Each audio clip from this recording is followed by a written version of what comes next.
लिख लीजिए रूपांतरण गुणांक।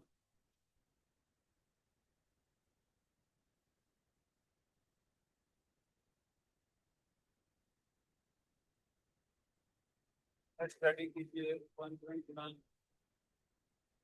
Conversion factor. Conversion factor.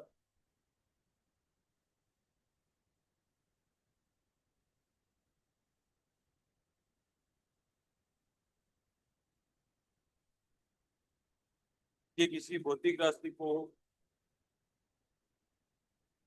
भौतिक राशि को मात्रकों के एक समूह से मात्रकों के एक समूह से दूसरे समूह में रूपांतरित करने के लिए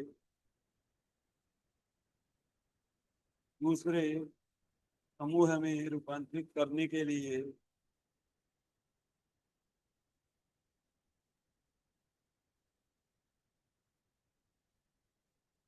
आवश्यक गुणांक को आवश्यक गुणांक को रूपांतरण गुणांक की भौतिक राशि का परिमाण इक्वल टू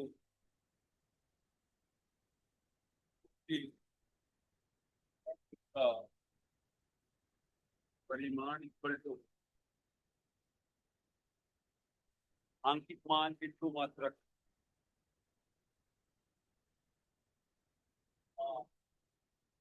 मात्रक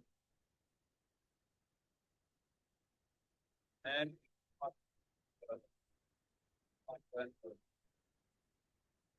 N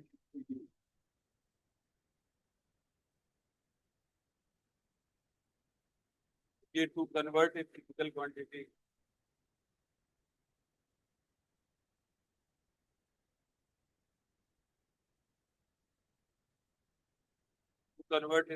quantity from one set of units to the other, from one set of units to the other, the required multiplication, the required is called a conversion vector. Called a conversion vector. The magnitude of physical quantity is magnitude of physical quantity equal to magnitude of physical quantity equal to spheric value small n, spheric value small n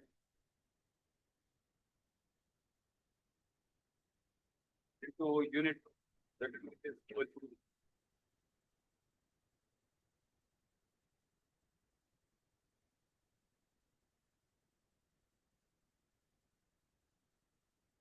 आगे लिखिए। तो किताब के साथ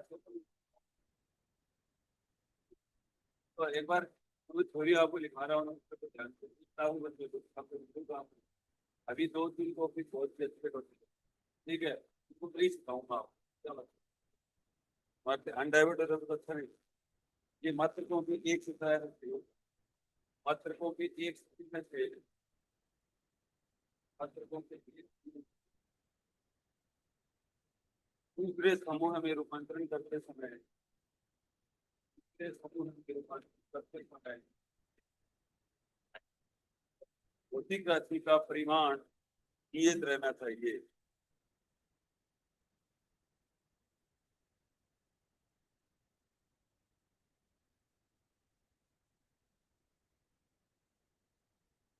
ये while conversion from one set of units to the other, while conversion from one set of units to the other, from one set of units to the other, the magnitude of the quantity, the magnitude of the quantity must remain the same.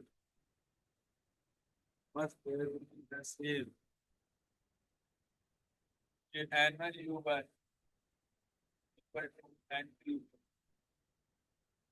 N1 U1 equal to N2 U2. Then N equal to constant.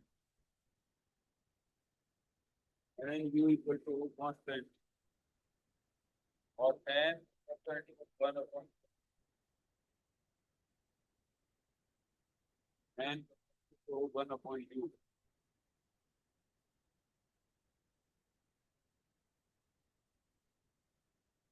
अब देखो वैसे आप की बात सही है, देखो क्या होता है ह्यूमन वैसे तो क्या होता है, ह्यूमन बराबर होता है तो एम वन और एल वन और टी वन और की पावर ए और की पावर बी और की पावर क्या होता है एम की पावर ए एल टू की पावर बी और एल टी की पावर है।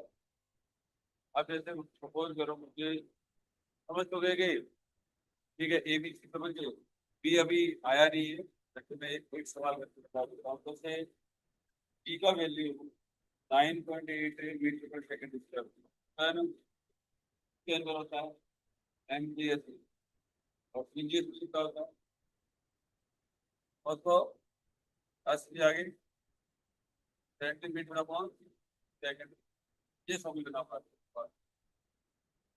ठीक है, हम मुझे क्या करना है यू वन और यू टू समझ तो गए ना, यू वन यू टू। ठीक है, अब देखो मैंने क्या करना है कि जी का वैल्यू क्या करना है कैलकुलेट करना है। ठीक है, अभी मेरा सवाल ये है कैलकुलेट है वैल्यू ऑफ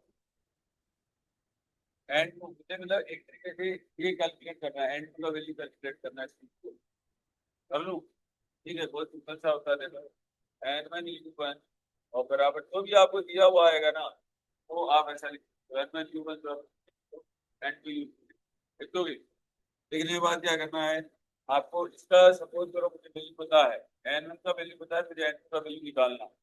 ठीक है, एन वन का वैल्यू कितना पता है, मेरे को पता है कि 9.8 मीटर पर सेकंड स्क्वायर। ठीक है, और ये कितना हो जाएगा तो एन टू बराबर एन टू बराबर आप ऐसा लिखोगे पहले तो एन टू बराबर एन वन और टू वन अपॉन यू लिखोगे तो एन टू बराबर n two equal to n one और equal to m one upon n power l one upon l two की पावर डी और एक t one upon t two की power ऐसे लिखो। एन वन का वैल्यू मेरे को पता है 9.8 है। ठीक है, एन वन मुझे नहीं पता, टी का वैल्यू होता है टी का होता है मीटर पर सेकंड बराबर है सेकंड स्क्वायर, ये हो जाएगा मीटर क्या होता है एल वन एल एल की पावर तो एक हो गया और टी की पावर कितना हो गया -2 और एन की पावर कितना हो जाएगा 0 हो जाएगा। ठीक है, अब यही वैल्यू ये एम वन एल वन और टी वन मान। ठीक है, अभी इनकी ए बी सी की वैल्यू तो पता चल गई, ए का वैल्यू तो 0 हो गया, बी का वैल्यू 1 हो गया और फिर सी का वैल्यू कितना हो जाएगा -2, ए का वैल्यू 0 हो जाएगा, ई का वैल्यू कितना हो जाएगा 1 हो जाएगा, सी का वैल्यू कितना हो जाएगा -4 हो जाएगा। पहले तो आपको ये सब पता करें, ये सवाल बहुत अच्छे आते हैं। ठीक है, कोई भी वर्क दे देगा, पहले तो आपको फिजिकल क्वांटिटी का देखना है, फिर क्या करना है आपको एन वन क्यू वन बराबर एन लगाना है, फिर एन टू बराबर N one U one by two लिखना है, फिर आपको यू वन यू को अपन लिख लीजिए, अपने को पहचान तक किसी लेगी, ठीक है पहचान किसी लेंगे ये भी ठीक है और ज्यादा कुछ करना है नहीं। समझ गए, देखो बच्चों अपन अब देखो M one upon N two की पावर जीरो हो गया, दिक्कत वाली बात ही नहीं है, ये केजी होता है। अब जैसे देखो आपने एम के एस के अंदर एम के एस के अंदर और इसको केजी से लिखते हैं, केजी लंबाई को मीटर से लिखते हैं और समय को सेकंड से लिखते हैं, और सीजीएस के अंदर क्या लिखते हैं, सीजीएस के अंदर क्या लिखते हैं ग्राम ग्राम सेंटीमीटर और सेकंड से लिखते हैं। ये आपको दो चीजें ध्यान, अब मैं इसके साथ तो क्यों ही करूँ, वैसे तो कर देता हूँ, कोई दिक्कत नहीं, केजी लिख देता हूँ और यहाँ क्या लिख देता हूँ बेटा ग्राम, 1 kg लिख देता हूँ 1 ग्राम लिख दूँ और टी पावर इसकी होता है, और इसका तो कोई वैसे कोई मतलब निकलेगा नहीं। ठीक है, ये मीटर में होता है तो मीटर लिख देता हूँ अपॉन सेंटीमीटर लिख देता हूँ और टी पावर कितना है 1 है, और ये सेकंड भी होता है ये सेकंड भी होता है पावर 2 -2। ठीक है, अब ये आ गया आपका सवाल इक्वल टू 9.8। अब देखो बेटा ये वैसे अगर पावर होती ना तो चाहे केजी को ग्राम में कर लो, चाहे ग्राम को केजी में कर लो, बात एक किलो की जगह 1000 ग्राम, 1000 ग्राम अपन किलो, 1 मीटर में 100 सेंटीमीटर हो गया, 100 सेंटीमीटर अपन 100 सेंटीमीटर, ठीक है, और 3 पावर 1 हो गया, इसका तो कोई मतलब है नहीं वैसे, ठीक है, और 1 प्लस 1 की पावर कितना हो जाएगा माइनस, ठीक है, ज्यादा 2.8, ये कट जाएगा तो, लेकिन पावर 0 होने की वजह से इसका वैल्यू 1 हो गया, 9.8 इंटू ये कितना बचा, 100 बचा, कैसे आ गया 100, ठीक है, और आपको किसमें बदला है, आपने किसमें बदला है, 100 मीटर को सेंटीमीटर में बदला है, तो इसका मतलब इसी केस के अंदर एंटर का एक बात, ठीक है, आगे समझ, बस ऐसे करना, समझ आया कि नहीं आया, पहले देखो, दोबारा देख लो बेटा, कि आपको क्या करना है, एनुअल यूज बराबर एनपी, पहली बात तो वो बोलेगा ऐसे स्टील है, बताइए इसका वैल्यू कितना हो जाएगा, ठीक है, तो सबसे पहले एनुअल यूज बराबर तो करोगे, एन टू बराबर एन करोगे, ठीक है, फिर एन टू बराबर इसको लिख देना ऐसे कैसे, ठीक है, कोई जरूरी नहीं है कि हर बार एन टू पूछ सकता है, कोई जरूरी नहीं है, वो एन टू पूछे जाते हैं, एन भी पूछ सकता है, ठीक है, तो अपने को एन टू पूछा है, तो पूछा है फिर ए बी सी के वैल्यू पहचानने होते हैं, ठीक है, कन्वर्ट समझ आ गया क्या, आ गया, ठीक है, अब लिख लो, सवाल लिख लो, ठीक है, यदि यदि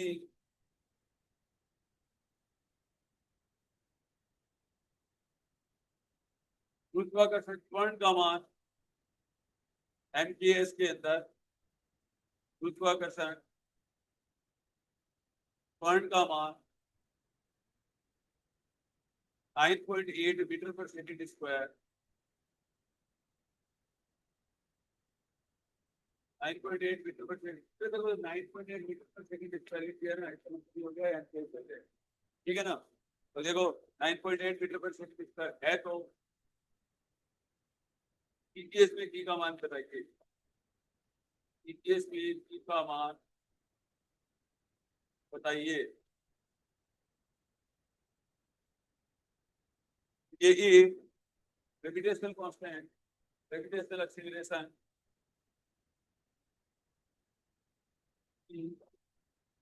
have value 9.8 मीटर पर second square, 9.8 metre per second square, then what is the value of G in CGS, in a CGS, ये कर लो बेटा,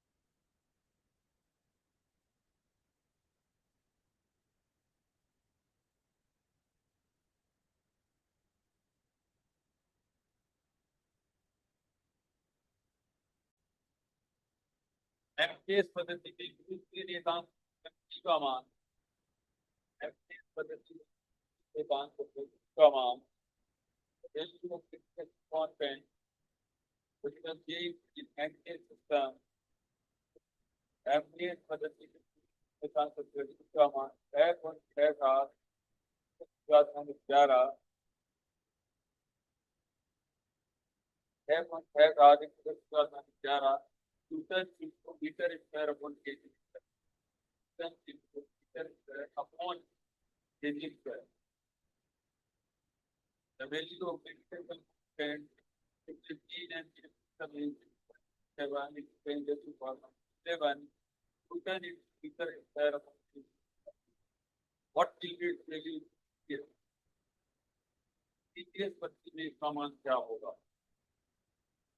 what will be value TTS, oh God, what will be 12 बात है, what will क्या है, होली लिख रही है, जो kilometre 6.67 into 10 minus 11 Newton square upon KG square, what is it value system, एक मीटर और रुको। आपको इस बात का पता है कि नहीं पता है? एक मीटर से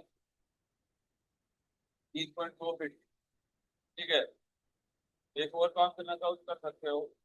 ठीक है, तो लिखो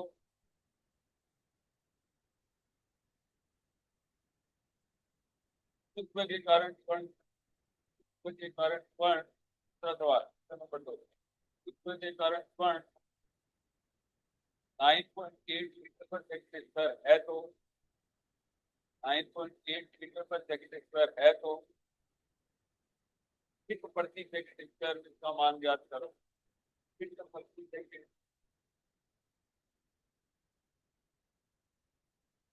फीट प्रति सेकंड स्क्वायर इसका मान ज्ञात करो। The acceleration to gravity, the acceleration gravity 9.8 metre पर सेकंड स्क्वायर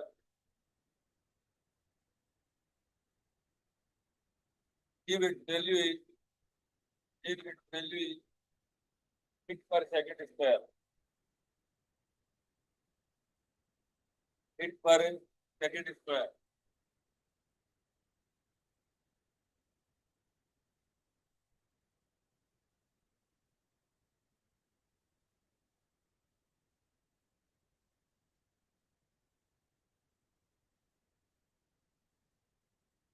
कल आपको न्यूटन और डाइन के लिए सिखाया था क्या? डाइन क्या होती है? किस चीज की ना, फोर्स चीज, और एम्पियर क्या होता है? न्यूटन होता है। ठीक है, अब एक तरीका और बताता हूँ आपको, देखो देखो, आप ऐसे भी कर सकते हो। जैसे सपोज करो बेटा, कैपिटल जी का वैल्यू मेरे पास में कितना है, तब बताया इन्होंने 9.6 रुको एक मिनट, 6.67 इंटू 10⁻11, और ये कितना हो जाएगा?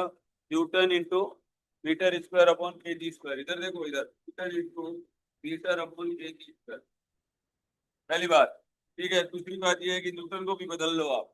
देखो 6.67 इंटू 10⁻11 न्यूटन होता है केजी, और मीटर स्क्वायर और upon second square into KG square, ऐसे लिख दिया।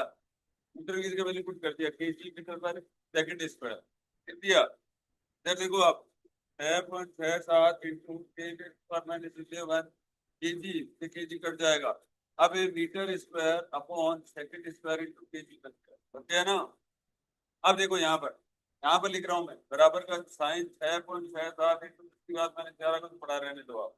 ठीक है, मीटर में कितने सेंटीमीटर होते हैं? तो 100 सेमी स्क्वायर बच जाएगा। एक मीटर में 100 सेमी होते हैं। ठीक है, तो 100 का स्क्वायर हो गया ना? अरे एक मीटर में 100 सेंटीमीटर होते हैं, तो यूनिट भी लगाते जाओ और चेंज भी करते जाओ, डिवाइडेड बाई सेकंड को सेकंड पढ़ा रहे हैं, कोई दिक्कत नहीं। और केजी में 1000 ग्राम होते हैं ना, 1000 ग्राम होता है। ठीक है, आपका आंसर आ गया ये। तो 6.67 इंटू 10⁻11 इंटू 10⁻4 इंटू 10⁻−3 और semi square upon gram into second square. ठीक है, तो ये आपका आंसर आ जाएगा। तो 6.67 इंटू 10⁻−10 होता है, कितना हो जाएगा? -10 हो जाएगा, सेमी स्क्वायर और अपॉन ग्राम इंटू सेकंड। समझ गए क्या? ऐसे भी कर सकते हो, वो चीज वही है, देखिए। ठीक है, अरे बोलो, कर लोगे? अभी एक सवाल और है, ये तो आ गया समझ में। बस ऐसे ही कर सकते हो, जैसे जी का वैल्यू मिला, क्वेश्चन नंबर 2 भी बोला मैंने आपको। ठीक है, क्वेश्चन नंबर 2 क्या बोला मैंने? आपका जी का वैल्यू है वो कितना है? 9.8, 9.8 मीटर पर सेकंड स्क्वायर है। अगर आप सीजीएस में कन्वर्ट करना चाहो तो पहले सीजीएस वाला बता देता हूँ, क्या कर सकते हो क्या? 9.8, एक मीटर में 100 सेंटीमीटर हो गए, 100 सेंटीमीटर और अपॉन सेकंड स्क्वायर, तो होता है ही नहीं, ये अपने आप ही आ गया 980 सेमी पर सेकंड, एक ही हो गया।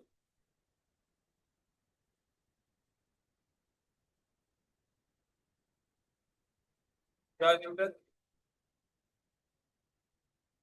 न्यूटन इंटू मीटर स्क्वायर लिखाया था क्या? हाँ sorry, metre into metre square, तो ये जो लिखा हुआ है, अच्छा हाँ, केजी मीटर, अरे केजी और मीटर क्यूब तरीके से होगा सॉल्व। केजी मीटर क्यूब ठीक है, अब तो सही है, अब सही है ना। तो ये 10 की पावर 3 हो गया, तो 3 हो जाएगा, 3 हो जाएगा ना। ठीक है, और 3 होने से कितना हो जाएगा, 6 हो जाएगा ये। ठीक है, और ये 6 होने से ये क्या हो जाएगा, ये 8 आ जाएगा। बस, अब देखो बेटा, ये हो ही गया, ये पहले वाला तो हो गया, एक सवाल तो यही करवाया था। अब ये आप इसको, ये यहाँ पर बोला एक सवाल तो ये हो गया, दोबारा कर लो इसको। ई बराबर 9.8 और मीटर पर सेकंड स्क्वायर। ठीक है, तो आपको ये तो बात का पता ही होगा कि फुट और इसमें क्या रिलेशन है, 1 मीटर में 3.2 फीट होते हैं। ठीक है, बिल्कुल कर दो 9.8 और 3.2 फीट और पर सेकंड, ये आंसर आता है, तो भी है। ठीक है, कर लोगे ना, तो आपका ये आंसर 32.14 आ जाएगा लगभग, 32.14 पर सवाल। ठीक है, ऐसे आप कोई भी सवाल कर रहे हो, ठीक है, कोई भी सवाल कर सकते हो ना बे, अरे बोलो कर सकते हो या नहीं कर सकते हो। ठीक है, देखो तीसरा सवाल लिखो, ये तो कर लेना।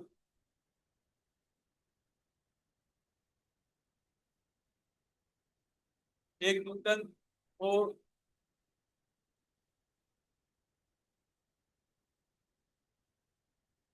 अरे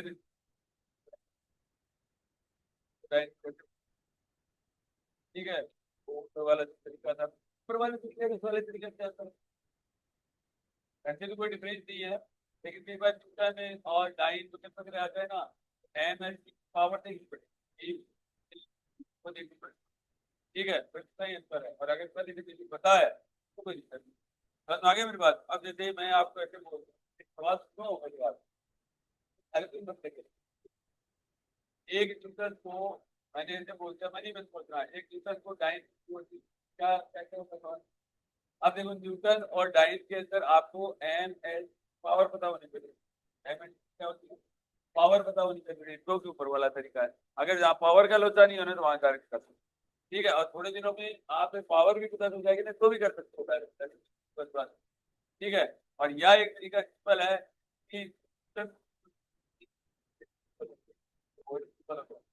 ठीक है, अपने आप ही लाइन में आ जाएगा। बस आगे में बात तो फिर लाइन पर जाएगा, लाइन का होता है। बस आ गया, तो हर किसी उत्तर को उत्तर पे बदल लो, और उत्तर क्या होता है फोर्स, और फोर्स क्या होता है मीटर पर सेकंड। बस आगे में बात कर लो, पहले ये दो कर दो सवाल, फिर करते हैं। जल्दी से जल्दी बेटा,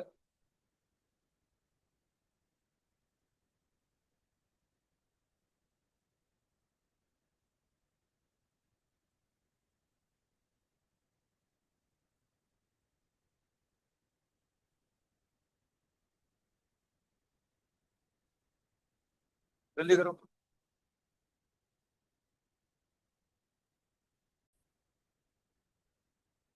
एडिंग दो डायमेंशंस,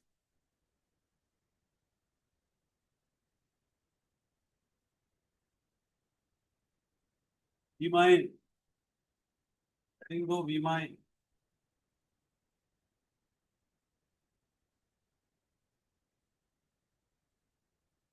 देखिए, किसी भौतिक राशि की विमाएं, किसी भौतिक राशि की विमाएं, वहाँ उस राशि को व्यक्त करने के लिए, राशि को व्यक्त करने के लिए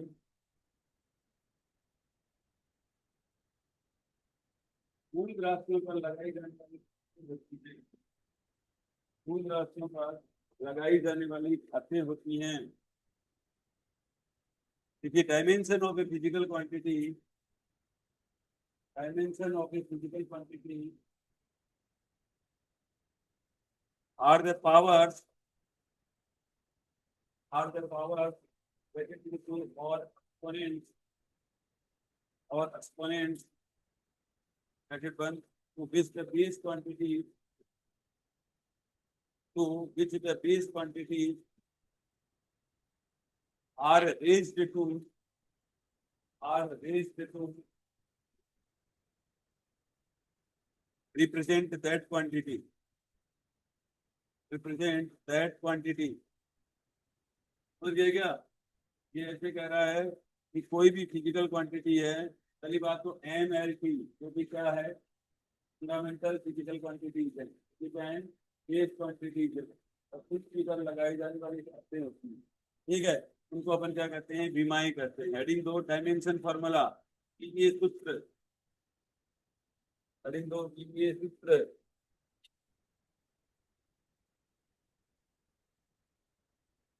ये सूत्र,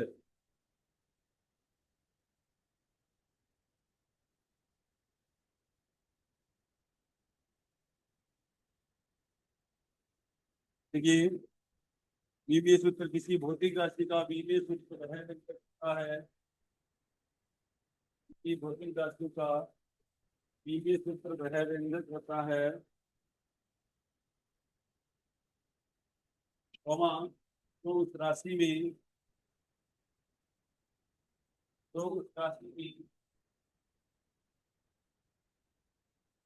सम्मिलित मूल राशियों को प्रदर्शित करता है, सम्मिलित मूल राशियों को प्रदर्शित करता है। The dimension formula of any physical quantity, the dimension formula of any physical quantity is that expression which represents how and which of these, which represents how and which of the base quantity, which represents how and which of the base quantity are included in that quantity।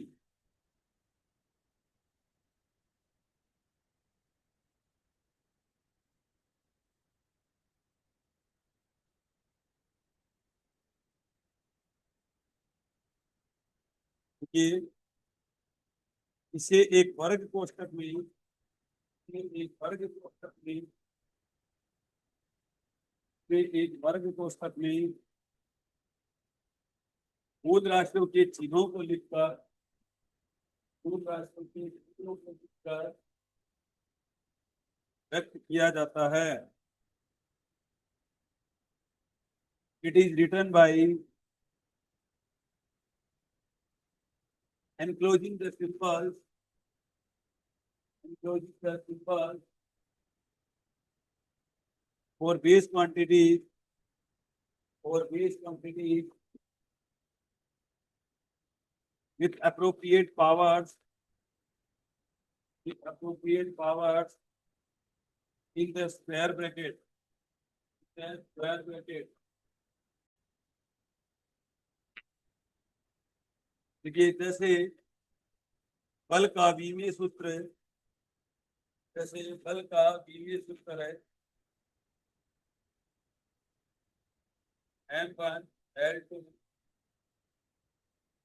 L1 minus, ऐसे होता है ना, तो bracket में बंद कर दो। पहले तो ये तो फंडामेंटल क्वांटिटी रही, पावर लगा दो और उसको फिर, ठीक है, तो क्या बोला जाता है, विमीय सूत्र बोला जाता है। क्या बोला जाता है? विमीय सूत्र बोला जाता है। हेडिंग 2 विमीय समीकरण, heading 2 for example dimension formula of force, low M1 L1 T minus, ये विमीय समीकरण, डायमेंशनल इक्वेशन, विमीय समीकरण। अच्छा विमीय समीकरण और इसमें क्या अंतर है, इसका भी लिखना है, उसको भी इधर ब्रैकेट में लिख दो और उसको भी इधर ब्रैकेट में लिख दो, M1 L2 T माइनस, ये लिख लो विमीय समीकरण, पहले तो ये लिख लो, फोर्स बराबर M1 L1 T माइनस 2, और विमीय सूत्र के अंदर क्या होता है, बल को इधर बराबर भी नहीं, ठीक है, समझ में आ गया। और विमा क्या होती है, विमा में n की पावर है, वो विमा होती है, ब्रैकेट में लिख देंगे तो विमीय सूत्र हो जाएगा, और अगर ऐसे लिख देंगे तो विमीय सूत्र, ठीक है। देखिए भौतिक राशि व उसके बीजीय सूत्र को, भौतिक राशि व उसके बीजीय सूत्र को, व उसके बीजीय सूत्र को बराबर करने पर, बराबर करने पर जो समीकरण प्राप्त होती है, जो समीकरण प्राप्त होती है, बीमीय समीकरण कहलाती है, बीमीय समीकरण कहलाती है।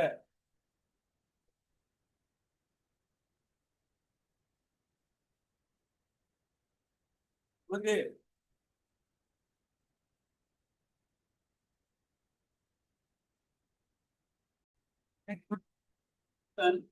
obtained by equation, obtained by equating, obtained by equating a physical quantity, a physical quantity with its dimension formula, with its dimensional formula, with its dimensional formula is called a dimensional equation, called a dimensional equation.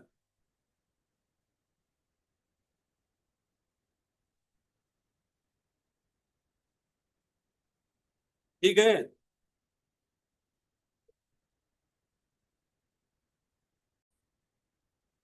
Application of dimensional analysis, application of dimensional analysis, PV विश्लेषण के अनुप्रयोग, PV विश्लेषण के अनुप्रयोग, PV विश्लेषण के अनुप्रयोग,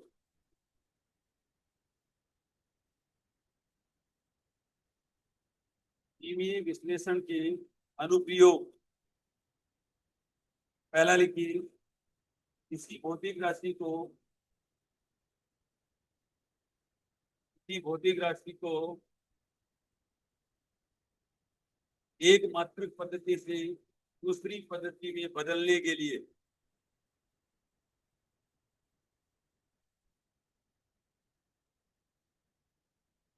कि भौतिक राशि को एक मात्रक पद्धति से दूसरी पद्धति में बदलने के लिए, to convert a physical quantity, to convert a physical quantity,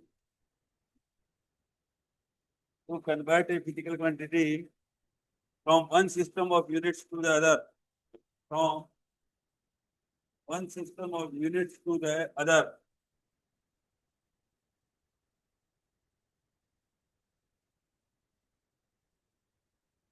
ये है, एरो लगाइए, ये है, इस तथ्य पर आधारित है कि, यह है, इस तथ्य पर आधारित है कि एक भौतिक राशि का परिमाण, एक भौतिक राशि का परिमाण, एक भौतिक राशि का परिमाण मापन पद्धति पर निर्भर नहीं करता है, मापन पद्धति पर निर्भर नहीं करता है।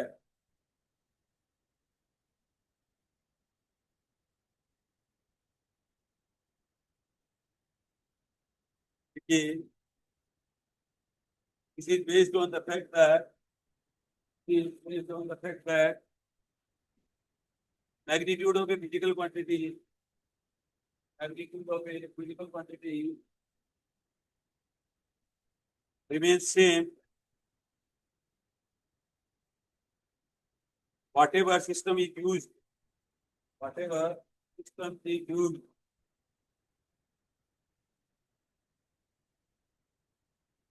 whatever system is used. ठीक है बेटा, तो लिखिए, that is n1 u1 बराबर n2, तो n2 बराबर n1 u1 upon u2, n1 हो जाएगा n1 अपॉन n2, तो आप समझ गए होंगे, और l1 अपॉन l2 हो, और t1 अपॉन t2, ये कुछ बताने की जरूरत है नहीं वैसे तो। u1 बराबर कितना है, m1 l1 और t1 पावर के, और बराबर एम टू एल टू और टी टू की पावर, ये लिख दीजिए तो वैसे तो लिख दीजिए।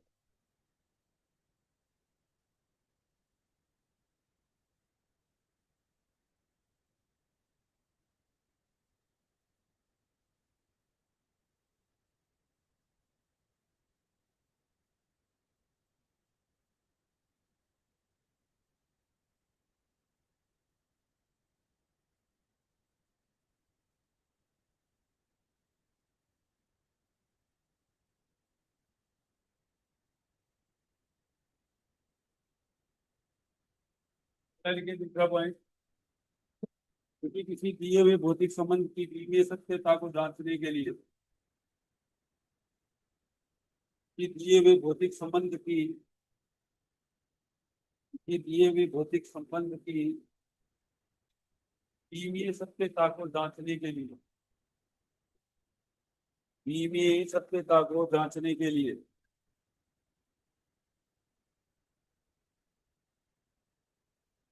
देखिए, to check the dimensional characteristics of a given physical relation, to check the dimensional characteristics of a given physical relation, given physical relation,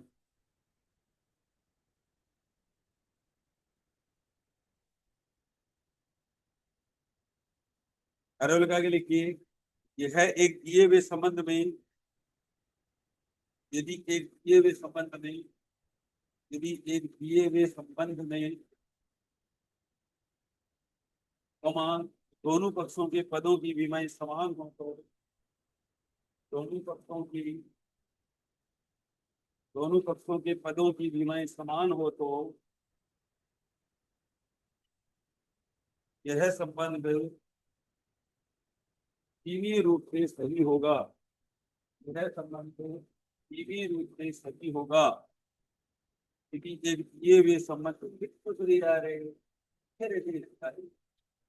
बिल्कुल ध्यान घटे, यदि एक दिए हुए संबंध में दोनों पक्षों के पदों की विमाएं समान हो तो यह संबंध बीमीय रूप से सही होगा, यह बीमीय संबंधता का नियम कहलाता है, यह बीमीय संबंधता का नियम कहलाता है। देखिए, if in a given relation, if in a given relation, the terms on both the sides, the terms on both the sides have the same dimensional, have the same dimensions, have the same dimensions, comma, then the relation is dimensionally correct. The relation is dimensionally correct. This is known as the, this is known as the principle of homogeneity of dimensions. Principle of homogeneity of dimensions. तीसरा लिखिए, विभिन्न भौतिक राशियों के बीच संबंध ज्ञात करने के लिए, तीसरा लिखिए, विभिन्न भौतिक राशियों के बीच संबंध ज्ञात करने के लिए, to derive relation between, to derive relation between different physical quantities, different physical quantities, भौतिक राशियों के बीच संबंध ज्ञात करने के लिए, देखिए बेटा, यूजिंग द,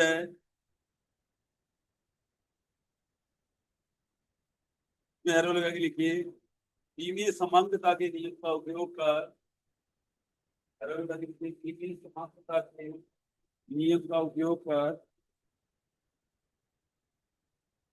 भौतिक राशियों के मध्य, भौतिक राशियों के मध्य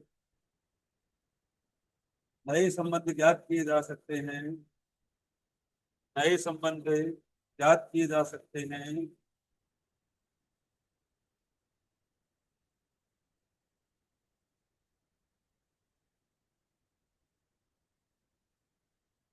ज्ञात किए जा सकते हैं, यदि निर्भर करने वाली राशियां हमें ज्ञात हो, यदि निर्भर करने वाली राशियां हमें ज्ञात हो,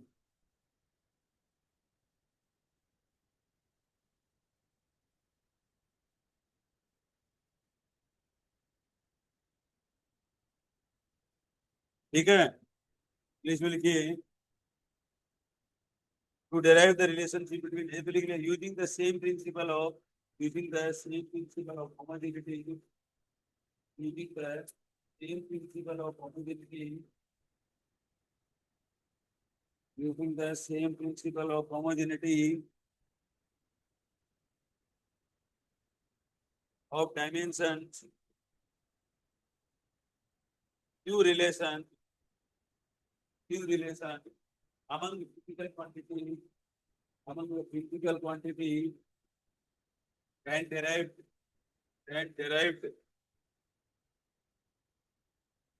if the dependent quantities are known, if the dependent quantities are known, ठीक है, समझ गए यहां तक?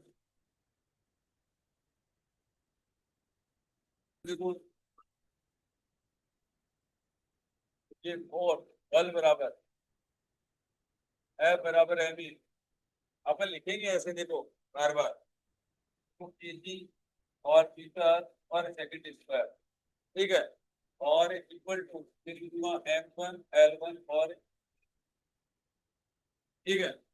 अब जैसे मुझे लिखना है कार्य, कार्य बराबर कितना होता है, देखो आप ऐसे लिख के ना, आप नोटेशन भी लेते जाना, ये लिखते भी जाना, तो फॉर्मूला जब याद होना चाहिए आप, एफ डॉट डी एस, देखो वापस से क्या आ गया, बली आ गया, वापस से क्या आ गया, बली आ गया, ठीक है। तो आप इसको लिखोगे पहले और metre square upon second square, ये हो जाएगा M1 L2 और कितना हो जाएगा T माइनस 2 आ जाएगा, पहली बात ये आ जाएगा, ठीक है। यहाँ पर अब अपन तरीके से करेंगे, तो इस सिस्टम क्या करेंगे, तरीके से करेंगे, ठीक है। पहले आप के अंदर एक दो काम करेंगे, एक अपन करेंगे ट्रांसलेशन मोशन, पहले मैकेनिक्स ही करेंगे, ट्रांसलेशन मोशन, आपको फॉर्मूले भी याद हो जाएंगे और आपका मैकेनिक्स भी कंप्लीट हो जाएगा, ठीक है। आपको तरीके से अगर करोगे, या ओपीसी वाले डायमेंशन नहीं लिख रही है, दो की आनी चाहिए आपको, दो की आ गई, एक की आनी चाहिए, उसके बाद में आपको ढूंढना है कि फॉर्मूला क्या हो, और नहीं तो इसके ऊपर जो यूनिट आएगी वो अपन अलग से लिखते जाएंगे, फाइव बराबर की ओपन की है या समझ आ गया, ठीक है। तो सबसे पहले एक तो होता है बेटा ट्रांसलेशन मोशन, और एक क्या होता है, रोटेशनल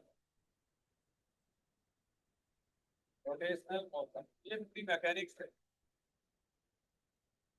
मैकेनिक्स के अंदर जो भी फॉर्मूले होते हैं वो सारे के सारे इसके अंदर आ जाते हैं। स्थानांतरणीय गति, स्थानांतरणीय गति का मतलब क्या होता है, वो लीनियर मोशन रखता हो, सीधा सीधा चलती है, ठीक है, और जो घूमती हो तो बोलते हैं घूर्णन गति, क्या बोला जाता है, घूर्णन गति बोला जाता है, ठीक है। सबसे पहले इसके अंदर आपको यही ध्यान रखना है, आप डायमेंशन तो लिखते जाओगे सबसे ज्यादा वेलोसिटी का था, अभी जानते हो ना, सेकंड, ठीक है। अब देखो यहाँ पर सबसे पहले तो देखो अपन लिखेंगे v बराबर u प्लस एटी, v बराबर u प्लस एटी। अब देखो ये इक्वेशन तभी सही होगी, अब देखो इसके अंदर सारी बात तो फिजिकल क्वांटिटी के जो तीन बात इसके अंदर एडजस्ट कर, p की u की और एटी की डायमेंशन का सेम है, ठीक है। अब इसी बात को मैं इधर लिखूंगा, ओमेगा बराबर और ओमेगा नॉट और प्लस अल्फा, ये लिखो यहाँ पर। सबसे पहले तो मैं थोड़ा सा कह दे, ठीक है, मैं आपको ऐसे बताऊंगा कि वाकई में इसकी डायमेंशन सेम है।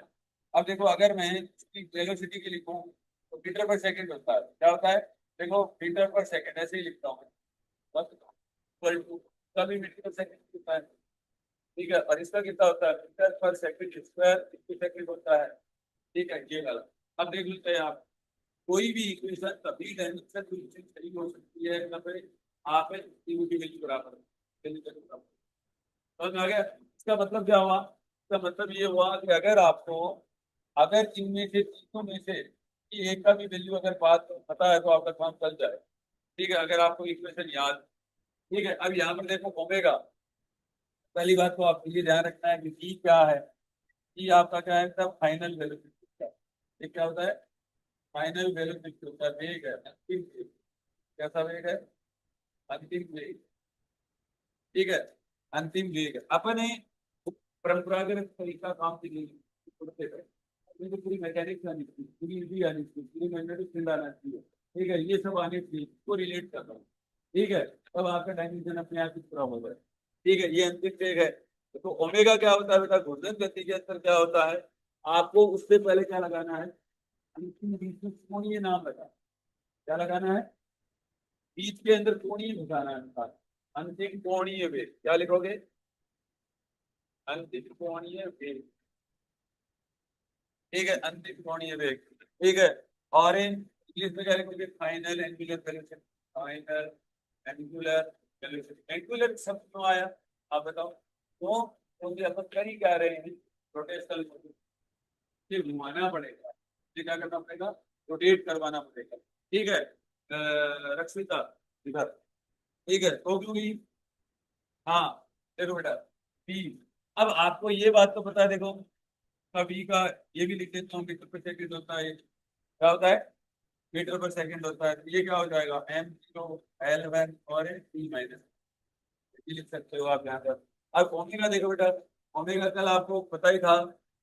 ठीक है, मीटर यहाँ पर मीटर पर सेकंड है, और ओमेगा का कितना होता है, रेडियन पर सेकंड। ठीक है, या ओमेगा बराबर एक फॉर्मूला भी अगर लिख लो ना आपको, तो यही काम होता है, ओमेगा बराबर 2 पाई है। ओमेगा बराबर कितना होता है, अब 2 पाई को क्या बोलते हैं, 2 पाई रेडियन ही है। ठीक है बेटा, 2 पाई रेडियन ही होता है वैसे। ठीक है, या 360 डिग्री लिखो, 60 डिग्री। ठीक है, तो 2 पाई रेडियन। और अब अपने आप ही आ गया 2 पाई, और इसका मतलब क्या होगा, ये जो कांस्टेंट जो नंबर इसका तो मतलब है ही नहीं, डायमेंशन के अंदर तो गोल ही नहीं होगा। इसका मतलब हो जाएगा रेडियन पर सेकंड हो जाए।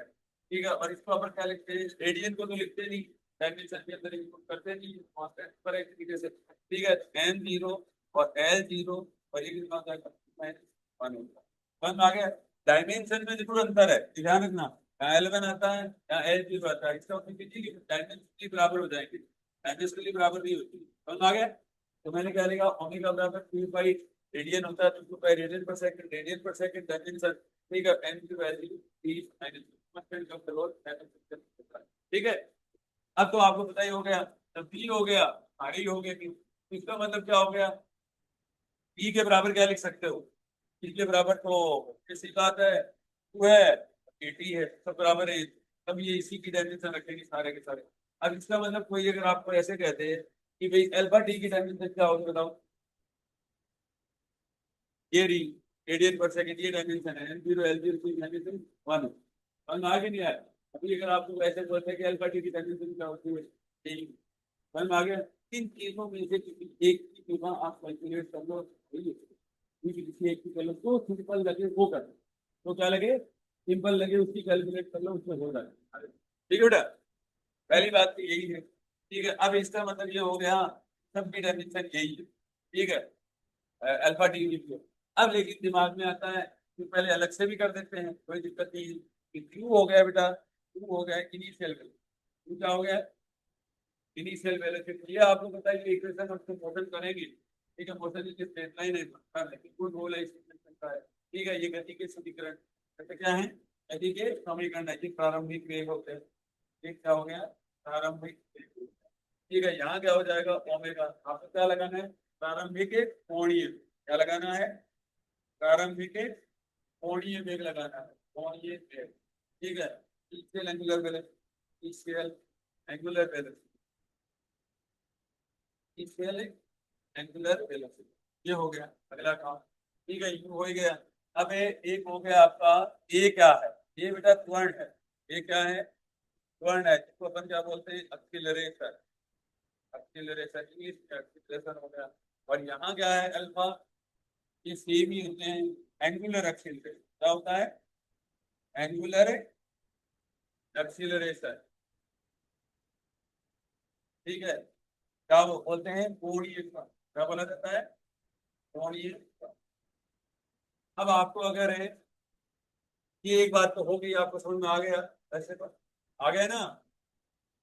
अब देखो यहाँ पर ए, ए तो आप जानते हैं फिजिक्स की डायमेंशन क्या होती है, और अल्फा की समझ गए क्या? अल्फा की तो ये अल्फा इंटू पी से मल्टीप्लाई कर दो, अल्फा की क्या कर दो, अल्फा इंटू पी से मल्टीप्लाई कर दो, समझ में आ गया? ठीक है, यह एक तरीका और है।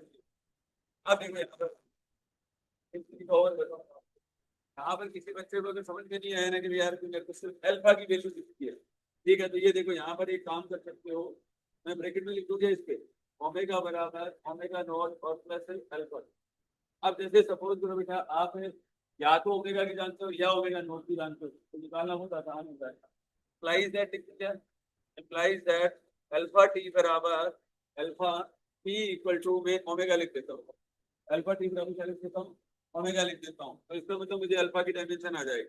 ठीक है, तो उसका मतलब अल्फा बराबर ओमेगा अपॉन टी हो जाएगा। अब मैं कुछ जानता हूँ बेटा, एन जीरो और एल जीरो, और ये कितना हो जाएगा, टी माइनस वन, और नीचे क्या हो जाएगा, टी पावर वन हो जाएगा, और ऊपर जाएगा तो कितना बच जाएगा, एन जीरो एल जीरो और टी माइनस टू होगा।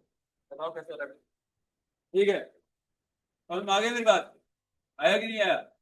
कि अगर आप किसी इक्वेशन के अंदर अगर एक वैल्यू अगर आप जानते हो तो दूसरे की वैल्यू आपको याद करना बहुत सिंपल होता है। समझ में आ गया? ठीक है, तो कि ये पोल भी रखा है। तो अब बताओ यहाँ तक समझना कि इक्वेशन में क्या दिक्कत है। देखो मैंने v के बारे में बता दिया। अब जैसे बहुत लोचा होता है, अच्छा कितने ऐसे बच्चे हैं तो है ना अल्फा की है ना डायमेंशन निकाल सकते थे? कितने ऐसे बच्चे? ठीक है, क्या लगाते हो आप, फॉर्मूला क्या लगाते? यही लगाते हैं। ठीक है, तो ये तो आप जानते हो कुछ बच्चे तो। ठीक है, तो आप ऐसे देख लो, कोई भी इक्वेशन आप पहले पता कर लो कि इक्वेशन क्या है, उसके बराबर रखो जो आप वैल्यू जानते हो। ठीक है, अपने आप आ जाए। तो समझ में आ गया? अरे है। ठीक है, अब अगर ओमेगा नोट जानते हो तो ओमेगा और ओमेगा नोट तो सेम ही चीजें हैं। ठीक है, ये क्या है, ये डिवाइन करके अल्फा डिवाइन करके। अब बताओ यहाँ कोई दिक्कत है किसी इक्वेशन के अंदर? ये गति का पहला समीकरण, ये क्या है बेटा, first equation of first equation of equation of motion. ठीक है, ये क्या है, गति का पहला समीकरण है। ठीक है, एक बात तो यही समझिए, ये रोटेशनल मोशन के अंदर क्या है, गति का पहला, ये रोटेशनल मोशन के अंदर क्या है, गति का पहला समीकरण है। तो first equation of motion is rotational motion, वो समझ में आ गया? आगे आ गया, एक्सीलरेशन तक आ गई। अब एक्सीलरेशन की डायमेंशन आप जानते हो? ठीक है, नहीं जानते तो कोई बात नहीं है। अब यहाँ पर देखो, दोबारा देखो बेटा, आगे चल रहे हैं, आराम आराम से बनाना, आराम आराम से सिखाना, और इस चीज के अंदर अर्पिता ऐसे नहीं करना। पहले ठीक है, एनर्जी में रहो। अगर आप रिलेट करके कुछ इसको पढ़ोगे बहुत आसान होगा। ठीक है, रिलेट करके पढ़ना है। अब देखो बेटा, मेरे को एम ए पे आ गया, तो यहाँ रोटेशन मोशन के अंदर जो बल होता है, ठीक है, जो फोर्स होता है, ठीक है, उसका काम कौन करता है, ये उसका काम कौन करता है, बल के बारे में समझा, बल के बारे में सभी जानते हैं कि दूसरा इसका होता है, और दूसरे का बल, बल जरूरी है। तो बल का काम कौन करता है यहाँ पर, टॉर्क करता है। बल है आघूर्ण, ये कह रहा है कि घुमा दो बल, बल को क्या कर दो, आघूर्ण टॉर्क। ठीक है, इसका काम कौन करता है, टॉर्क करता है। अब यहाँ पर समझना बात को। अब ये कई बार क्या होता है कि बल F बराबर एम ए के बारे में आप लोग बहुत अच्छे से जानते हैं। एम ए होता है ठीक पर स्क्वायर, और बराबर लिख देता हूँ एम पर एल पर, ये लिख देते हैं। ऐसे ऐसे पूरे ब्रैकेट में लिखते जाना, ज्वाइन कर रहा हूँ। ठीक है, अब यहाँ पर देखो बेटा, F बराबर एम ए से ज्यादा अच्छा समझ में आ जाएगा टॉर्क। एम ए से क्या आ जाएगा, मेरे को टॉर्क की क्या है, कल आगुड़ की कोई मैं जानता नहीं। ठीक है, तो कोई बात नहीं। एम ये इनर्शिया होता है, क्या होता है? इसको जड़त्व भी बोला जाता है। क्या बोला जाता है, जड़त्व है। और ये इनर्शिया लो भी बोला जाता है, तो इसके पहले भी इसको क्या बोला जाता है, इनर्शिया लो भी बोला जाता है। हाँ, ठीक है, जड़त्व इनर्शिया। तो अगर आपको कभी कोई बोले ना कि मास क्या होता है, तो आप बोल देना सर इफेक्ट्स क्या होता है। ठीक है, जो मतलब ना लगाया तो बोला जाता है, मतलब अपने मास की वजह से दिख रहा है, अपने वजन की वजह से क्या हो जाएगी, वस्तु रुक जाएगी। ठीक है, समझ में आगे, इनर्शिया। और अब इसके लगाओ मोमेंट ऑफ इनर्शिया, बोलो तो क्या बच जाएगा, आई, तो आई बोला जाता है बेटा। और आई बराबर एम इंटू आर स्क्वायर, आई बराबर क्या होता है, एम इंटू आर स्क्वायर होता है। इसको बोला जाता है जड़त्व आघूर्ण, तो क्या बोला जाता है, जड़त्व आघूर्ण बोला जाता है। ठीक है, पहली चीजें क्या याद हुई आपको कि F बराबर एम ए है, ये मैं जानता हूं। एम का काम इस वाले के अंदर क्या करता है, आई का काम, और आई बराबर M into R square, mass इंटू दूरी का स्क्वायर, मास इंटू दूरी का स्क्वायर। फॉर्मूला भी याद हो गया, अपना काम भी हो गया। अब आपको ये बात तो मैंने पहले ही बता दी, ए का काम कौन करता है, ऊपर लिखा पड़ा है, ए का काम कौन करता है, अल्फा करता है। ए का काम कौन करता है, इसका मतलब ये हो गया, टॉर्क लिखना आसान हो गया भाई। एम की जगह क्या लिख दो, आई लिख दो, और ए की जगह क्या लिख दो, अल्फा। देखो बेटा, ए की जगह क्या कर दिया, आई कर दिया, और ए की जगह क्या लिख दिया। अब बताओ किसको लिख दिया, याद करके आएगी। टॉर्क बराबर कितना हो गया, आई इंटू अल्फा। अब ये डायरेक्ट से लिखना भी आसान हो जाएगा क्योंकि अल्फा बड़ा है अपने पास में। अब ये टॉर्क बराबर एम इंटू आर स्क्वायर हो गया, और अल्फा की डायमेंशन मुझे पता है, ठीक है, ओमेगा अपॉन टी हो गया, ओमेगा अपॉन हो गया ना। ठीक है, या इस क्या लिखना है, डायमेंशन लिखो एक बार में। ठीक है, तो एम जीरो, या मैं इसको ऐसे लिख दूंगा, वन अपॉन सेकंड स्क्वायर लिख दूं, one upon second square alpha, बोलो तो वन अपॉन सेकंड स्क्वायर लिख देता हूँ। ये हो गया बेटा एम पर, और दैट इज टू, और ये हो गया, बस आगे यहाँ पर। और अगर मैं इसको इक्वेशन में बंद करता हूँ तो ये डायमेंशनल इक्वेशन, ये डायमेंशन बनते हैं। ठीक है, ये यूनिट भी बोलते हैं इसको। ठीक है, बताओ तुम्हें आगे क्या है, तो और बराबर क्या बन गया, आई इंटू अल्फा, याद रहेगा फॉर्मूला। ठीक है, अब यहाँ पर देखो, और वैसे थोड़ी प्रैक्टिस में आओगे तो ये याद भी होगा, और बराबर आई अल्फा याद है। समझ में आ गया, एक बात ये होगी। अब देखो बेटा, अगला ये पूरा 2 नंबर काम था अभी तक का, तीसरे नंबर का काम करते हैं। इसको लोग ना ऐसे, ठीक है, समझ समझ के लिखना है। मैं देखो, आपने जो पूरा पुराना परंपरागत जो तरीका पढ़ा है वो मैंने नहीं पढ़ा है। ठीक है, मैं तो नया तरीका पढ़ा रहा हूँ, ये वाला। आपको याद होती है, मैकेनिक्स की याद होती है, काम भी होता है, रिलेट भी करते था, रिलेट भी ना करे तो देखो याद ही नहीं होगी। अब बेटा ऐप के बारे में अपन जान, तो न्यूटन के दूसरे नियम में क्या जाती है। जब देखो न्यूटन का पहला नियम आ गया है, न्यूटन का क्या हो गया, वैसे तो ये न्यूटन का पहला नियम है, न्यूटन फर्स्ट लॉ, न्यूटन है फर्स्ट लॉ है, जिसे क्या कहते हैं, जड़त्व का नियम कहा, क्या कहा जाता है, जड़त्व का नियम कहा जाता है, मास को छोड़ा जाता है। जड़त्व कितने को होता है, मास को जड़त्व छोड़ा जाता है।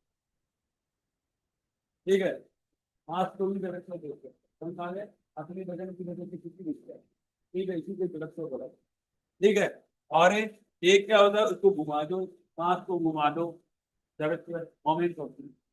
ठीक है, जड़त्व आघूर्ण।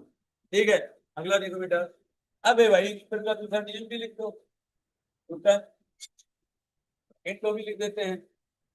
न्यूटन है सेकंड और न्यूटन का दूसरा, न्यूटन का दूसरा।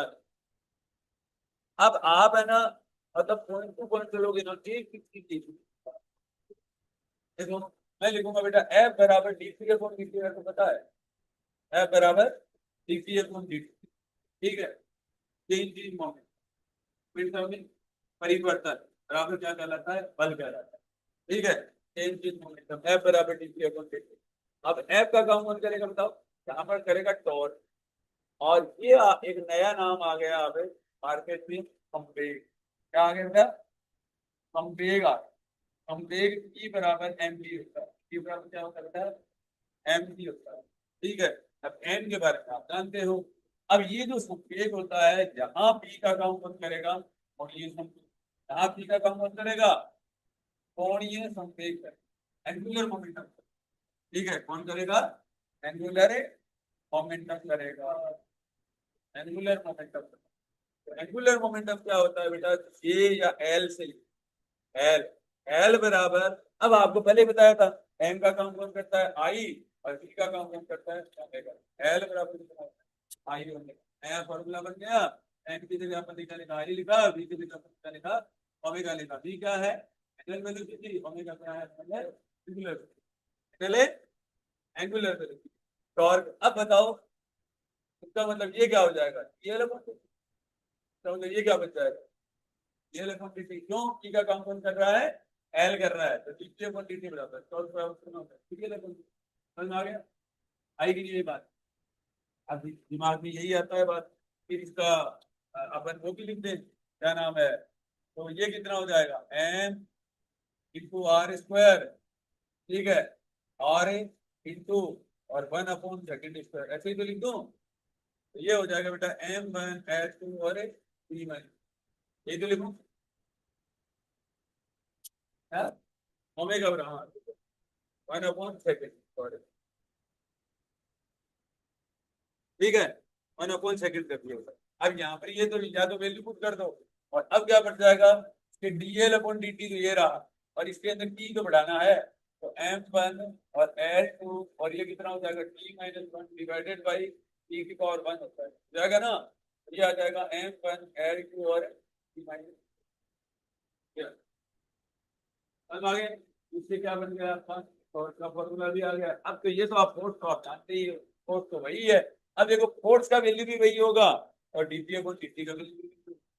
ठीक है, अब कई बच्चे क्या जानते हैं, फोर्स से भी आप क्या कर सकते हो, आपको मोमेंटम। कल आपको यही दे रखा था, न्यूटन इंटू सेकंड। कल आपको रात को ग्रुप के क्वांटिटी दे रखा। ठीक है, तो चर्चा करें। ठीक है, तो बाद में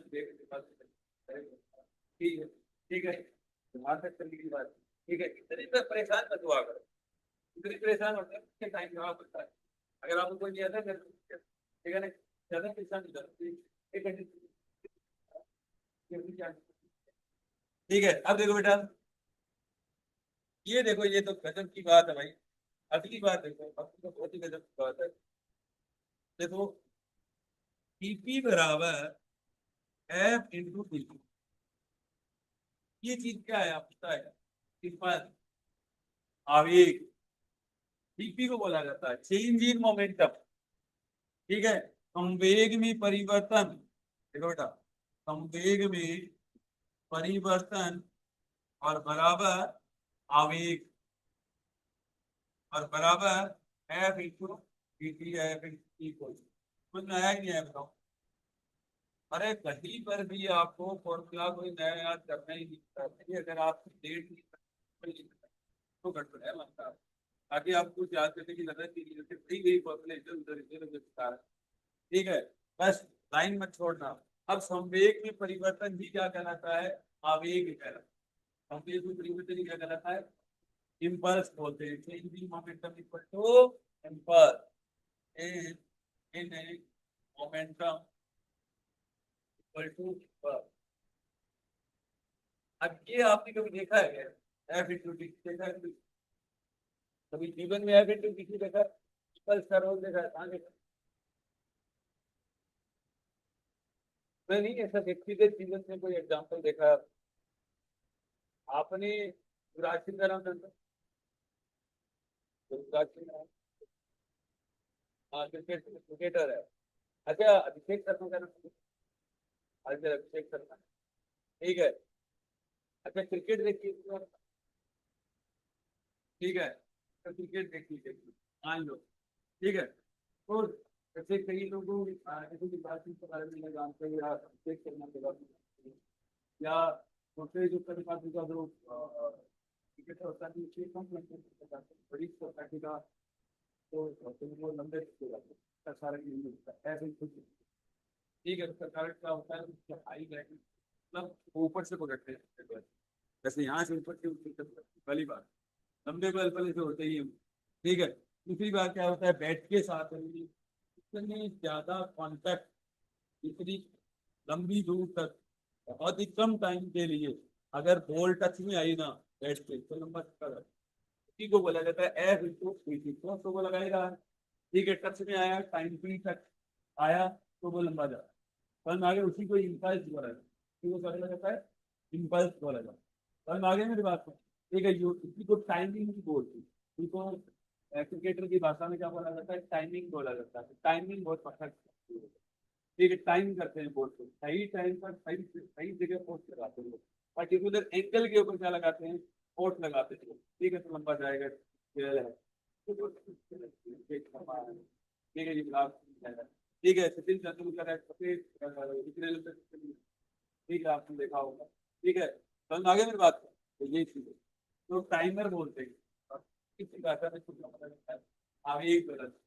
अब बताओ, मैंने कोई फॉर्मूला नया उठाया गया, आप बताओ यहाँ से क्या फॉर्मूला उठाया, मैंने तो पहली इक्वेशन के अंदर ही बैठा हूँ अभी तक तो मैं, ठीक है, दूसरी में तो आया ही नहीं, फिर मैंने क्या किया, उखाड़ते उखाड़ते उखाड़ते उखाड़ते चीजों को न्यूटन के दूसरे चीज तक ले आया, तुम आगे, ठीक है, तो एफ पर डीपी बराबर कितना हो जाएगा, डीटी हो जाएगा। अब बेटा यार ठीक है, ये वाली बात तो समझ में आ गई, पर हमारे को इधर वाला नहीं लिखना आ रहा, अब देखो इधर वाला लिखना कितना आसान होता है, ये देखो change in angular momentum DL बराबर कितना हो जाएगा, टो इंटू डी, ठीक है, तो ये क्या हो जाएगा, चेंज इन एंगुलर मोमेंटम बराबर टॉर्क इंटू, समझ में आ गया मेरी बात, डीएल का अंदर आ जाएगा। अब डायमेंशन वही रहेगी, डायमेंशन क्या रहेगी, वही रहेगी, तो टेन टू सेकंड ही रहेगी, समझ में आ गया मेरी बात, तो डायमेंशन डी लगने से कोई चीज आते ही ध्यान रखना आपको, ठीक है। अब कोई आपको इम्पल्स, वैसे ही इम्पल्स को क्या लिखा जाता है, कोई बताएगा, आई से लिखा जाता है, पुलिस से लिखा जाता है, आई से लिख, आई बराबर है फिर ठीक है, इसका मतलब ये हो गया, अगर मुझे आई की कोई डायमेंशन पूछे, ठीक है, तो मैं क्या लिख सकता हूँ बेटा, की और पी का और हमारे सर्किट सेकंड,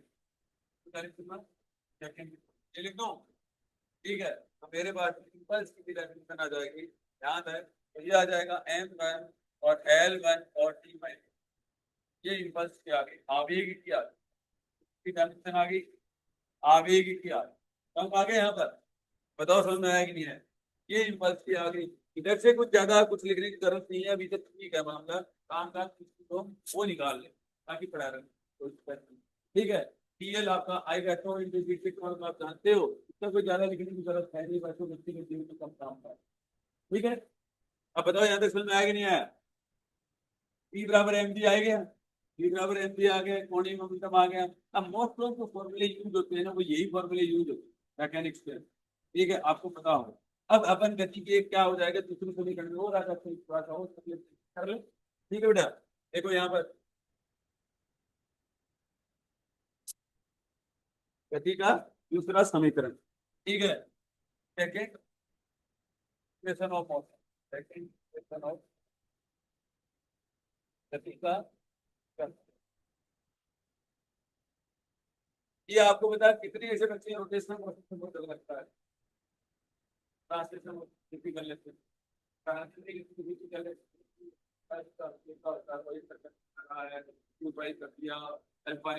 तो यही सवाल हो, ठीक है। तो देखो बेटा, गति का दूसरा समीकरण ये होता है कि एस, एस क्या होता है, एस बराबर क्यू प्लस एस बराबर यू टी प्लस हाफ, पहली बात तो यही है कि पहली बात ये लिख दूंगा, एस बराबर टी बराबर, बात का मतलब इसमें क्या बनता है, हाफ, ये तीनों की डायमेंशन बराबर, तीनों की डायमेंशन अगर बराबर है, इसकी राशि को भी फॉर्मूला है, ठीक है। हम आगे एक बात ये भी लिख देता हूँ, ठीक है। अब यहाँ पर देखो बेटा, मैंने पहले बताया एस क्या है, क्या बताया, एस क्या है, विस्थापन, और विस्थापन के आगे क्या लगाना है, एस विस्थापन, एरो, कोणीय लगा दो बेटा, क्या लगा दो, कोणीय विस्थापन, क्या लगा दो, कोणीय विस्थापन, कोणीय विस्थापन, कोणीय विस्थापन को क्या लिखा जाता है, थीटा से लिखो, बस आगे यहाँ तक कोई दिक्कत नहीं है, ठीक है। और ये हो गया विस्थापन टाइम होता है, अब यहाँ पर देखो कोणीय विस्थापन भी आ गया, और तो इसका मतलब ये हो गया, और यू का काम कौन करता है, ओमेगा नोट करता है, ये लिखने की जरूरत है नहीं, मेरे पास आता है, ए बराबर अल्फा होता है, ई का काम होता है ये, तो इसका मतलब मेरा फॉर्मूला नया बन गया है, omega equal to omega naught और हाफ अल्फा इनटू है,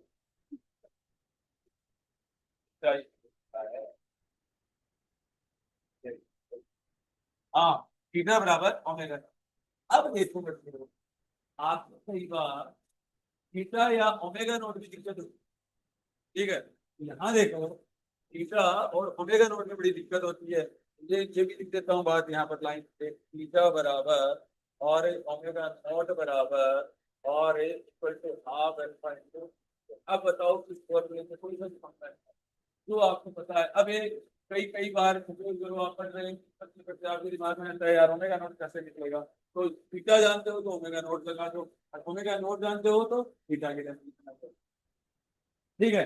अब दिमाग में आता है तो थीटा जो क्या होता है, डायमेंशन लीस्ट नंबर। थीटा जो क्या होता है, डायमेंशन लीस्ट नंबर होता है, विमाहीन राशि होती है। ये विमाहीन राशि खूब कर देगी। अब यहाँ पर कितनी ऐसी चीजें हैं तो मुझे लिखने की जरूरत नहीं है, लिखने की जरूरत नहीं है। और एस पर लिख चुका हूँ, यूपी लिख चुका हूँ, हाफ एट पर लिख चुका हूँ, इसके तो कोई ज्यादा फिल्टर करने की जरूरत है नहीं। तो नई नई चीजें हैं ये उनको लिख देता हूँ। अब ये देखो बेटा, एक चीज अपनी कोई सिचुएशन से दो तीन फॉर्मूले और याद नहीं, आप अगर मानो या ना मानो। थीटा बराबर कोण है ये, कोण बराबर angle equal to arc upon radius होता है। आर्क अपॉन क्या होता है, रेडियस होता है। आर्क की दूरी होती है, ये भी दूरी होती है, तो ये M0 L0 और P0 हो जाएगा। ठीक है, एक बात तो ये अलग बात वैसे, ये क्या बात है, अलग बात है। ठीक है, अब यहाँ से मैं प्रूव करता हूँ कि वाकई में ऐसा कुछ होता है क्या। ठीक है, अब एक फिगर सो बचन, ठीक है, पोजीशन लेती जा रही है। थीटा बराबर ओमेगा नॉट इक्वल टू कितना हो जाएगा, ओमेगा नॉट इक्वल कितना हो जाएगा, अब देख लो, ओमेगा नॉट का ऊपर बिल्कुल कर दो। अब देखो कुछ करने की भी जरूरत नहीं होती है वैसे तो, फॉर्मूले लिखो ना आप तो, टाइम 2 बाई अपॉन टी लिख देता हूँ, टी लिख देता हूँ, ये भी समय, ठीक है। समझ में आ गया। तो ये क्या हो गया, एन जीरो एल जीरो और कितना हो जाएगा, ये देखो आ रहा है थीटा बराबर ओमेगा। अब देखो यहाँ से एक फॉर्मूला और नया आ गया है, ओमेगा चाहे कोई भी हो, ओमेगा बराबर थीटा अपॉन होता है। ओमेगा बराबर क्या होता है, ई थीटा अपॉन ये भी बहुत बड़ा लॉजिकल फैक्ट है यहाँ पर। समझ आ गया, बोलो बताओ यहाँ से आया कि नहीं। ठीक है, ये पूरा का पूरा आपका तीसरा नंबर हो गया है। के अंदर एक नई बात यह है कि होता है और थीटा का आप डायमेंशन जान गए। ठीक है, इसका मतलब ये हुआ, इसका मतलब क्या हुआ, अब हाँ, अब जैसे मुझे what is the value of alpha, ऐसे पहले तो इससे करता हूँ, एक नया सवाल ले लेता हूँ यहाँ पर। अब एक बार तो अल्फा ऊपर ऊपर ऊपर भी निकाल सकती है, बात तो ऊपर क्या निकाल सकती है, ऊपर क्या अल्फा निकाल सकती है। अब आपने को नीचे अल्फा निकालना, बराबर, तो नीचे अल्फा कैसे निकालेंगे, क्या नाम है तुम्हारा। ठीक है, अब मैं कह रहा हूँ कि what is the value of alpha, what is the m n की form of alpha, what is the m n की फॉर्म ऑफ अल्फा। ये तो समझ जाओगे, अरे हिंदी में समझ जाओगे क्या, अल्फा का एम एन की फॉर्म क्या होगा, अल्फा का एम एन की फॉर्म क्या होगा, ये है गलत। अबे मेरे को पता नहीं याद रहा कि नहीं। मतलब आप है ना 10 15 फॉर्मूले इसके अंदर याद करो और उसके फिर कोई सा भी एडमिशन का यही तो, कोई सा भी फॉर्मूला सवाल, ठीक है, समझ आ गया मेरी बात को। ठीक है, तो यहाँ पर कोई दिक्कत है आई नहीं। ठीक है, यहाँ पर देखो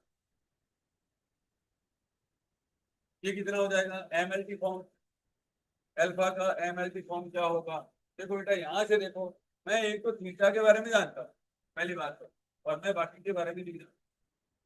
थीटा बराबर क्या होगा, यहाँ से हाफ अल्फा की स्क्वायर।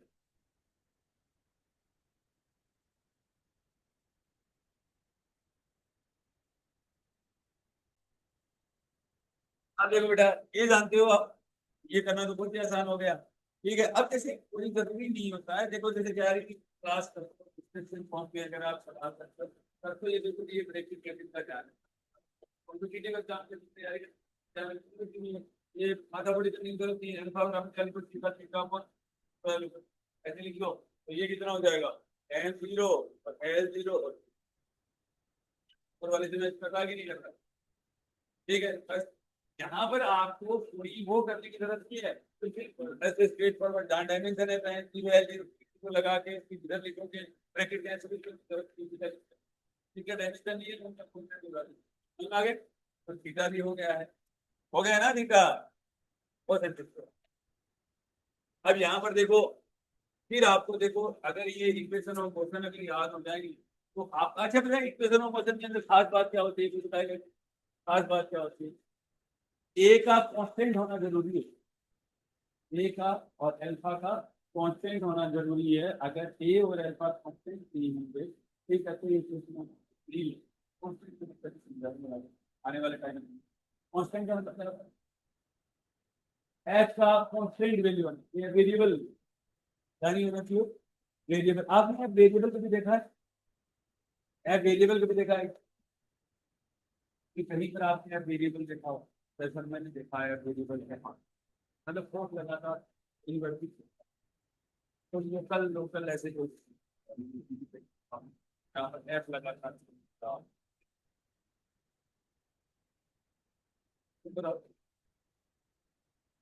लोकल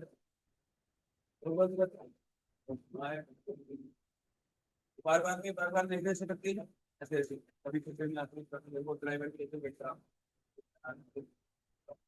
ठीक है, ठीक है, वो ट्रेन की गति, बस की गति, लिफ्ट की गति, ठीक है, और क्या नाम है ये मानसरोवर वाले झूले की गति, बड़े वाला झूला जो होता है किसकी गति। जहां पर आपको डर लगने लग जाए ना, वहां पर है जो पर कहाँ कहाँ लगता है? बाइक चलाते हुए लगता है, तो बाइक जब स्पीड से ज्यादा स्पीड से चलता है तो लगता है। क्यों ऐसा इफेक्ट होता है? देखो बाइक क्या गाड़ी में होता है, गाड़ी में इफेक्ट होता है। इंजन एक्सटर्नल एजेंसी है, हाथ से बात कर रही है, कुछ कर रही है, और लगातार उसको फोर्स मिलता जा रहा है, तो कम या ज्यादा एक्सीलरेटर में लगा हुआ है, सब लगे हुए ब्रेक भी लगे हुए, तो कम ज्यादा होता है। मान लिया तो क्या होता है, बल लगता है, और इसको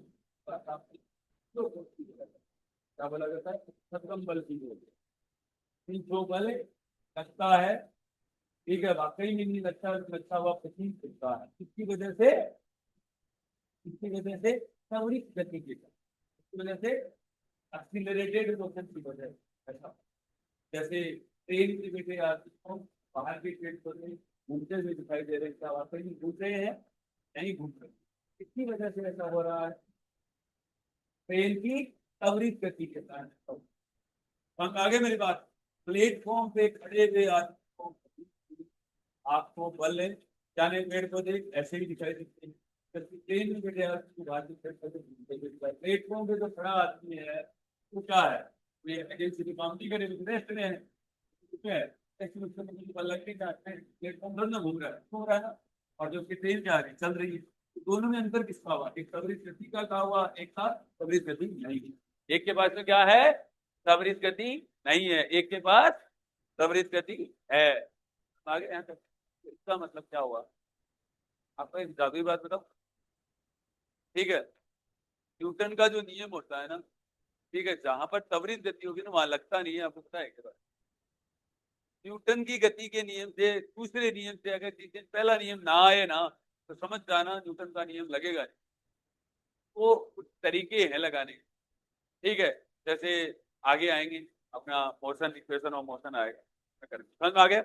आप बताओ यहाँ तक कुछ बातें कुछ कुछ समझ आई? आप है ना थोड़ा थोड़ा ऐसे रिलेट करते जाया करो कि ये क्या है। अगर आप ह्यूमन बीइंग से या अपने आसपास की सराउंडिंग से चीजों से अगर आप रिलेट करोगे ना, तो आपको मजा आने लग जाएगा, धीरे धीरे इंटरेस्ट आने लग जाएगा, बहुत सिंपल सा होता है। ठीक है, अब बताओ, मैं जो बल लगा रहा हूँ, बल का मतलब क्या है आप बताओ? कि गुरु जी कटी पर भी जिस मशीन के अंदर इंजन लगा हुआ है ना, वहां वो त्वरित गति है ही, और वहां पर गति के समीकरण नहीं लगे। वहां पर गति के समीकरण कोई लगाने का कोई दूसरा तरीका इजाद करना पड़े।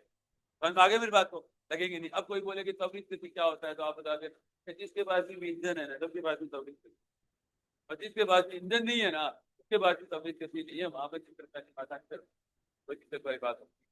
अदरवाइज न्यूटन की गति को क्या कराना पड़ेगा? रिटेन करवाना। समझ में आ गया? कोई सामने से लगाओ, कांस्टेंट करो मोशन, ऐसा कुछ होता हो।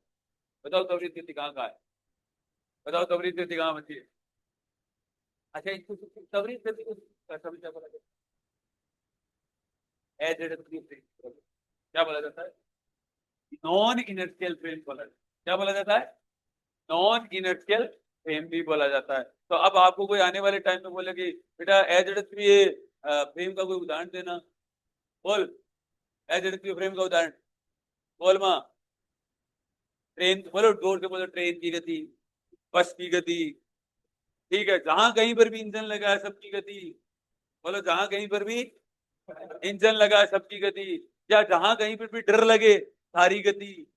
बाहर से कोई पीना मतलब कि बल लग रहे हैं जबकि लग नहीं रहे हैं, एक्चुअली में लगा नहीं रहे, वो त्वरित गति के कारण पॉसिबल होता।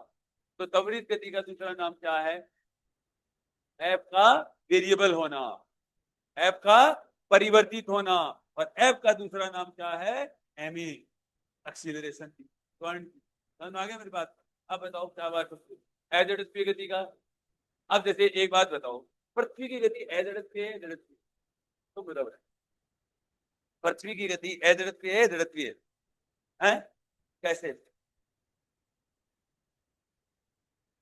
जी का मान सेम है, ये होता तो मेरे को समझ में आया। जी का क्या लेन देन है बेटा? जड़त्वीय और अजड़त्वीय में जी का क्या लेन देन है? हाँ, सेम होने से क्या हो जाएगा? देखो, जड़त्वीय और अजड़त्वीय जो शब्द होते हैं ना, वो तो घूमने से रिलेटेड होते हैं। रोटेशन मोशन हो रही है कि नहीं हो रही है, एक समान गति हो रही है कि नहीं हो रही है, ठीक है, कोई दिक्कत वाली बात नहीं। ये भी ठीक है, चीज सेम है तो वहां से कर सकते हो, टॉप से कर सकते हो, टॉप नहीं लगेगा, जीरो हो जाएगा, सपोर्ट नहीं करता वैसे, ठीक है, तो वो भी चीज ठीक है।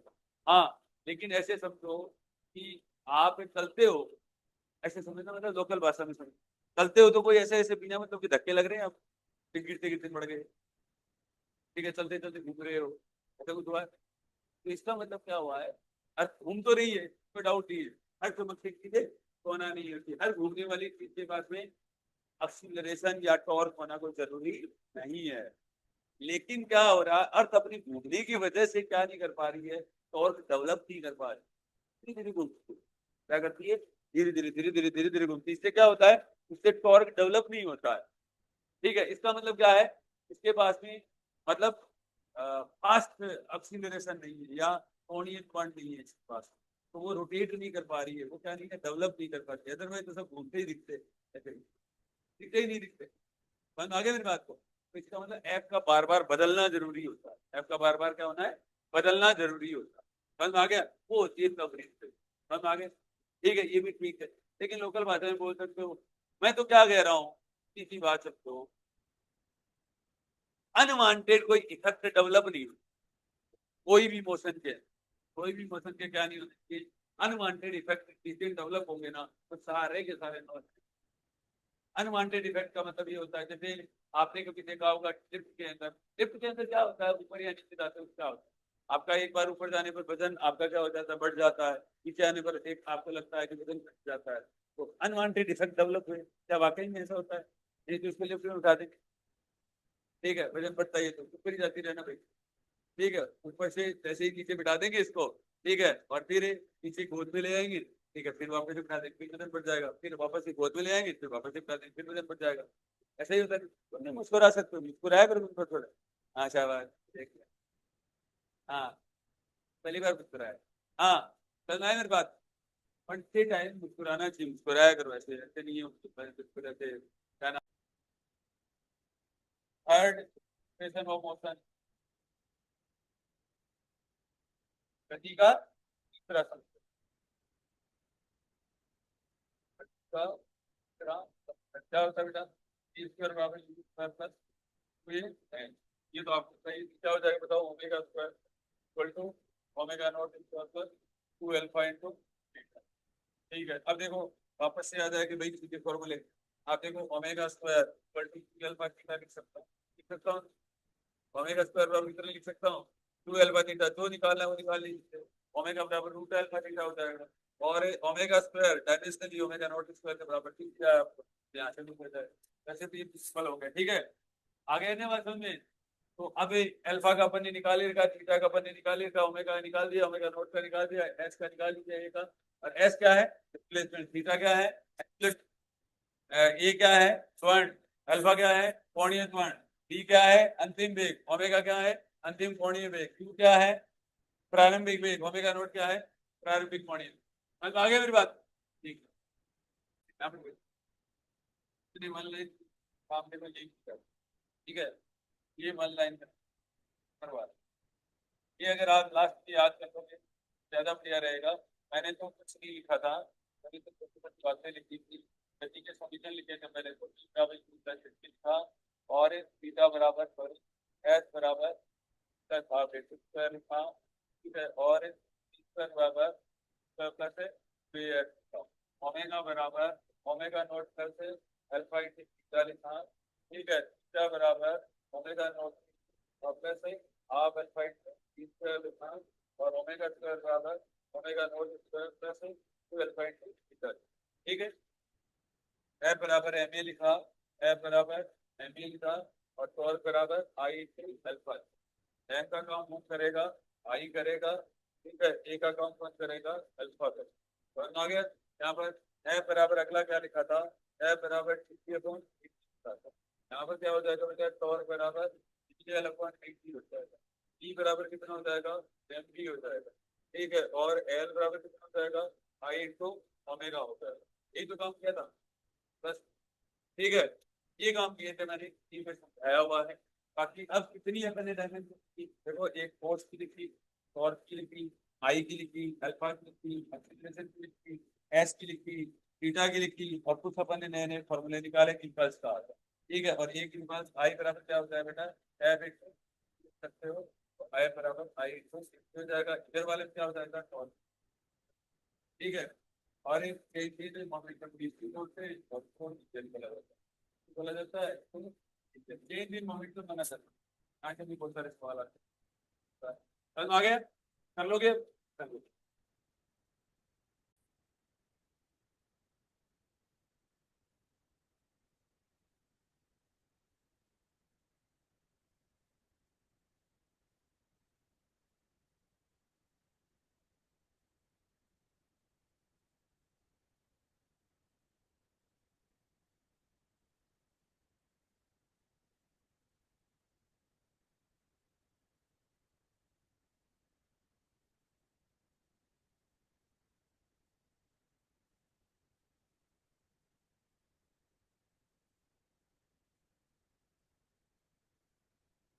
तो जाओ।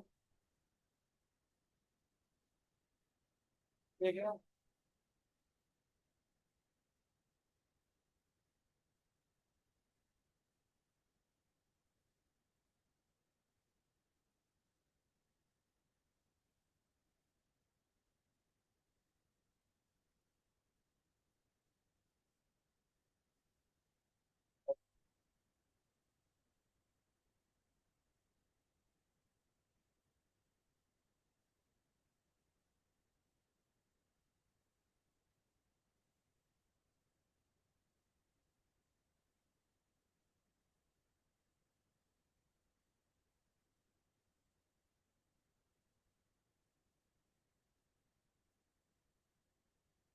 तो पार्ट वाइज करेंगे।